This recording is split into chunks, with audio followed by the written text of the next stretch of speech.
നമസ്കാരം. Some memories fade. Some memories become part of us.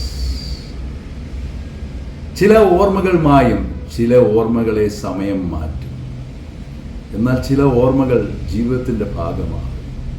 ഓർമ്മകളുടെ തീരത്ത് എന്ന മലയാള സിനിമയിലും ഇതേ കഥയാണ് പറയുന്നത്. ഇതാണ് വ്യക്തമാക്കുന്നത്. പക്ഷെ അതിനകത്ത് മാനസികമായ മനുഷ്യൻ്റെ ഉൾത്തട്ടിൽ കിടക്കുന്ന ഒരു വികാരമാണ് ഓർമ്മകൾ. നമ്മുടെ ഓർമ്മകൾ പലപ്പോഴും നമ്മെ വേദനിപ്പിക്കാറുണ്ട്. അതുകൊണ്ട് പലരും ഓർമ്മകളെ മറക്കാൻ ശ്രമിക്കും. എന്നാൽ ഓർമ്മകൾ അങ്ങനെയാണോ? ആലോചിച്ച് നോക്കി. ഓരോ ഓർമ്മകളും ഓരോ പാഠങ്ങളല്ലേ.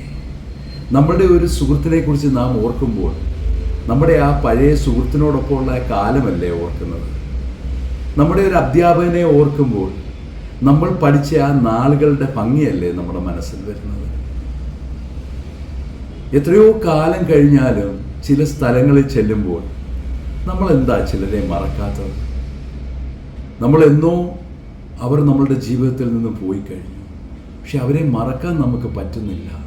കാരണം ബ്രെയിൻ ഏറ്റവും കൂടുതൽ വ്യക്തികളെക്കാൾ കൂടുതൽ വികാരങ്ങൾ, അവരെക്കുറിച്ചുള്ള ഓർമ്മകൾ, അവർ ചെയ്ത ചില കാര്യങ്ങൾ, ഇവയൊക്കെ സൂക്ഷിച്ചു വെക്കും. പലപ്പോഴും ആളുകളുടെ മുഖം നാം മറന്നാലും അവരെ മറന്നാലും ആ ഓർമ്മകൾ നമ്മെ തിരിച്ച് അവരിലേക്ക് എത്തിക്കും. എന്ത് മനോഹരമായ തലച്ചോറിൻ്റെ അല്ലെ മസ്തിഷ്കത്തിൻ്റെ ഒരു പ്രവർത്തനമാണ്. മനുഷ്യ മനസ്സിൽ എന്നും ചോദ്യങ്ങൾ ഉയർത്തുന്ന ഒന്നാണ് ഓർമ്മകൾ എന്തുകൊണ്ട് വിടുന്നില്ല എന്ന്. പക്ഷെ ഓർമ്മ നശിച്ചു പോയാലോ ജീവിതം തീർന്നു. ജീവിതത്തിലെ ഏറ്റവും ഭീകരമായ ഒരവസ്ഥയാണ് നമ്മുടെ മെമ്മറീസ് നമ്മെ വിട്ടുപോകുന്നത്. അങ്ങനെ പോയവരുടെ അവസ്ഥ എന്താണെന്ന് അറിയാം. ഓർമ്മകളുടെ തീരത്ത് എന്ന ഈ മലയാള സിനിമയിൽ ഓർമ്മകൾ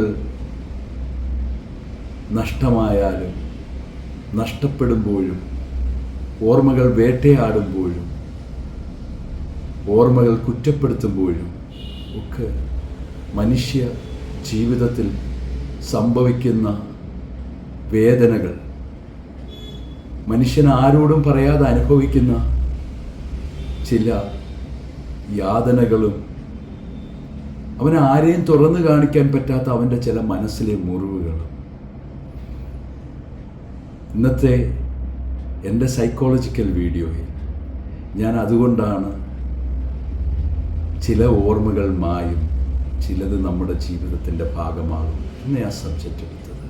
നിങ്ങൾ ഓരോരുത്തരുടെയും മനസ്സിൽ ഒത്തിരി ഓർമ്മകളില്ലേ? അവയെ ഒരിക്കലും വെറുക്കരുത്. കാരണം ചില ഓർമ്മകൾ നിങ്ങൾക്ക് പാഠം പഠിപ്പിക്കുന്നതാണ്. ചില ഓർമ്മകൾ നിങ്ങളെ വീണ്ടും സന്തോഷത്തിലെത്തിക്കുന്നതാണ്. ചില ഓർമ്മകൾ നമ്മൾ എന്തായിരുന്നു എന്ന് നമ്മെ മനസ്സിലാക്കാൻ പ്രാപ്തരാണ്. പ്രിയപ്പെട്ട സുഹൃത്തെ,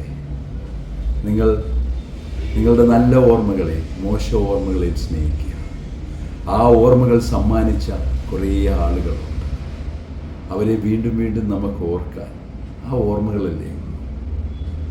അവർ നമ്മെ മറന്നാലും നമ്മൾ മറന്നുവെന്ന് നടിച്ചാലും വീണ്ടും ആ ഓർമ്മകളും നമ്മെ, അവർ ചെയ്ത കാര്യങ്ങൾ, അവരുമായി മുന്നോട്ട് പോയ കാര്യങ്ങളൊക്കെ നമ്മുടെ മനസ്സിൽ കൊണ്ടുവരും. അതുകൊണ്ട് നിങ്ങളുടെ ഓർമ്മകളെ ഒരിക്കലും നിങ്ങൾ വെറുക്കരുത്. ഓർമ്മകളുടെ തീരത്ത് എന്ന മലയാള സിനിമ ഡോക്ടർ ഡഗ്ലസ് കെ എന്ന യൂട്യൂബ് ചാനൽ റിലീസായി ഏകദേശം 3 ദിവസം കൊണ്ട് 7000-ഓളം പേര് അത് കാണുകയുണ്ടായി. തീർച്ചയായും നിങ്ങൾ കണ്ടിട്ടില്ലെങ്കിൽ കാണണം. ആ സിനിമ നിങ്ങളുടെ സുഹൃത്തുക്കൾക്കും നിങ്ങളുടെ ബന്ധുക്കൾക്കും പ്രിയപ്പെട്ടവർക്കും ഷെയർ ചെയ്യണം.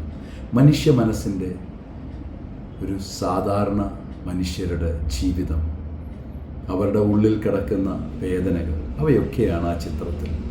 തീർച്ചയായും നിങ്ങൾ വിജയിപ്പിക്കണം, പ്രാർത്ഥിക്കണം. ഞാൻ നിങ്ങൾക്ക് വേണ്ടി പ്രാർത്ഥിക്കും. ഞാൻ നിങ്ങളുടെ ഡഗ്ലസ്. Thank you.